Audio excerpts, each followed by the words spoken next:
2014년 겨울 방학 기간 자율학습을 운영하는 여고였습니다.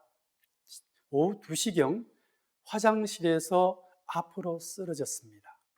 약 3시간 후에 같은 반 학생들에게 발견이 되었는데요. 119 구급대에 의해서 응급실로 이송되었지만 응급실에서 사망했습니다. 사체 금환서상의 사망 원인은 자세에 의한 질식,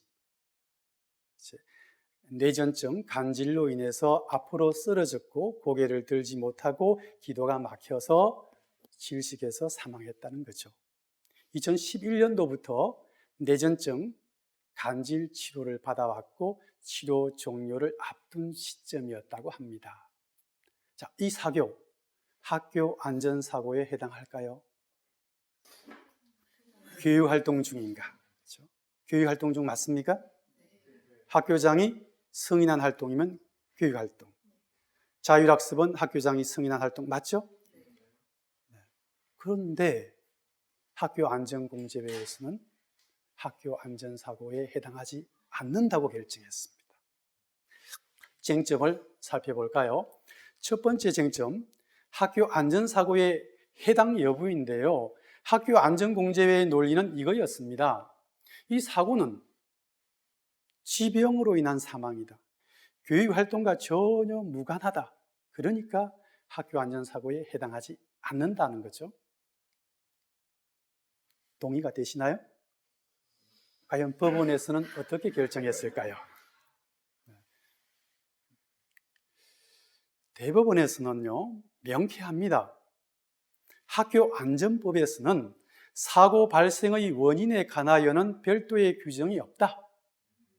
학교 안전법에서는 교육활동 중 피공제자의 생명 또는 신체 사고라면 학교 안전사고로 규정하고 있다.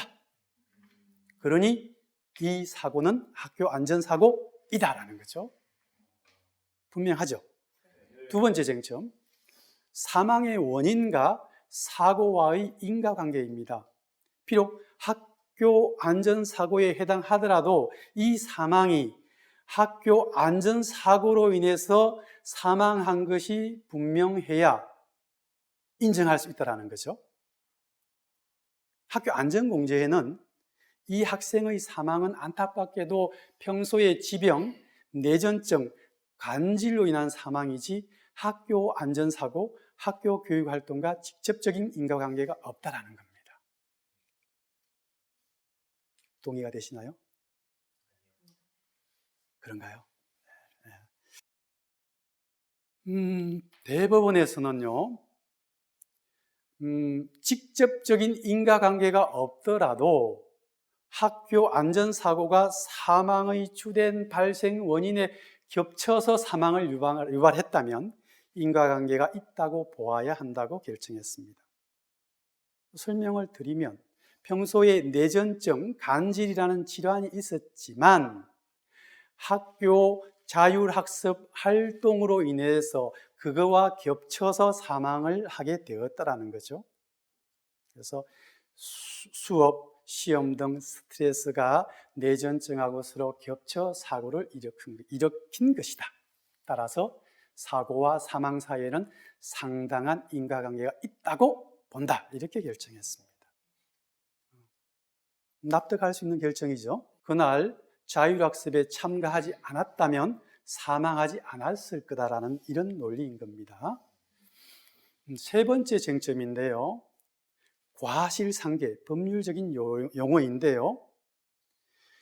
학교 안전공제회는 설령 학교 안전사고에 해당한다 하더라도 평소에 지병, 간질 때문에 사망한 것이기 때문에 간질, 지병만큼의 과실 책임을 학생에게 반영해서 배상 비율을 일정 정도 줄여야 한다. 이 논리가 과실상계입니다. 질병에 대한 과실상계를 적용해서 배상 비율을 일정하게 감액해야 된다는 거죠. 학교안전법 시행령에 그런 조항이 있습니다. 시행령을 근거로 해서 과실상계를 적용해야 한다고 한 거죠. 과연 대법원은 어떤 결정을 했을까요? 이 대법원의 결정이 학교안전공제회의 큰 전환점이 됩니다. 살펴보죠. 대법원은 이 학교안전법에 의한 사회보장적 성격, 공적 제도이다. 따라서 무과실 책임주의가 적용된다. 좀 어렵습니까? 쉽게 설명을 드리면 학교안전공제회의 가입자는 누구죠? 네, 수업에 잘 집중해 주셨네요. 학교장이잖아요.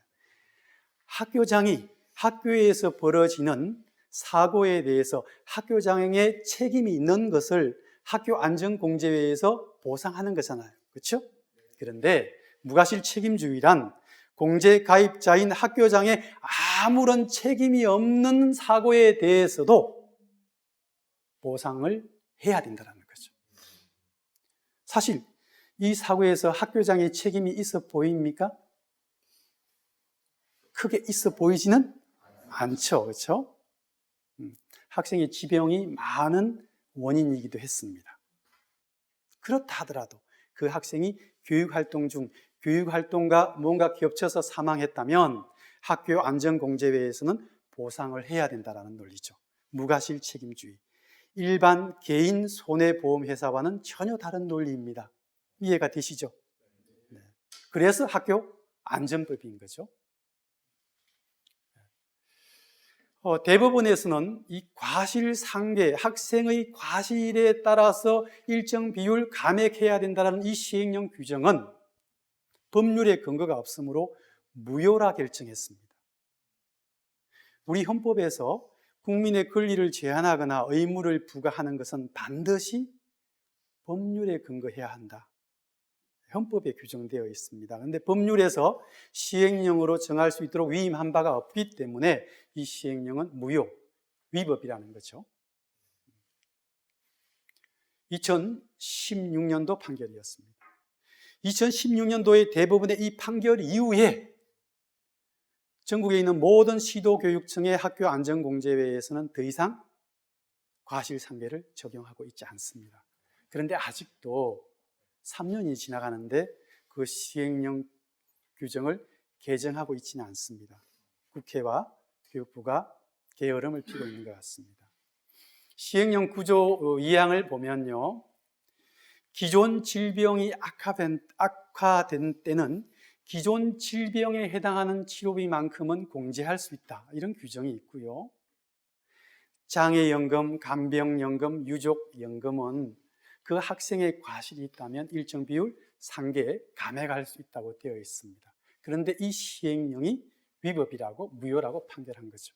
이 시행령에 따라서 2016년 이전에는 학교안전공제회에서는 학생의 교칙 위반으로 사고가 발생했다면 약 50%에 해당되는 보상을 감액했었고요. 통상의 주의 의무를 다하지 않은 사고에 대해서는 10 내지 20% 감액하기도 했습니다. 초등학교 4학년 이상 학생에 한해서요.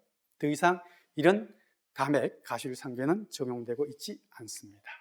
쉬는 시간에 두 학생이 장난으로 한 학생이 다쳤습니다. 담임선생님께서 교감선생님께 말씀을 드렸는데 교감선생님께서 이건 장난이잖아. 장난을 친 학생, 보호자가 배상해야 돼. 신청하면 안 돼. 이런 상담을 받았습니다. 아직도 옛날에 그 논리를, 그 규정에 익숙해져 있는 거죠. 변화가 필요합니다.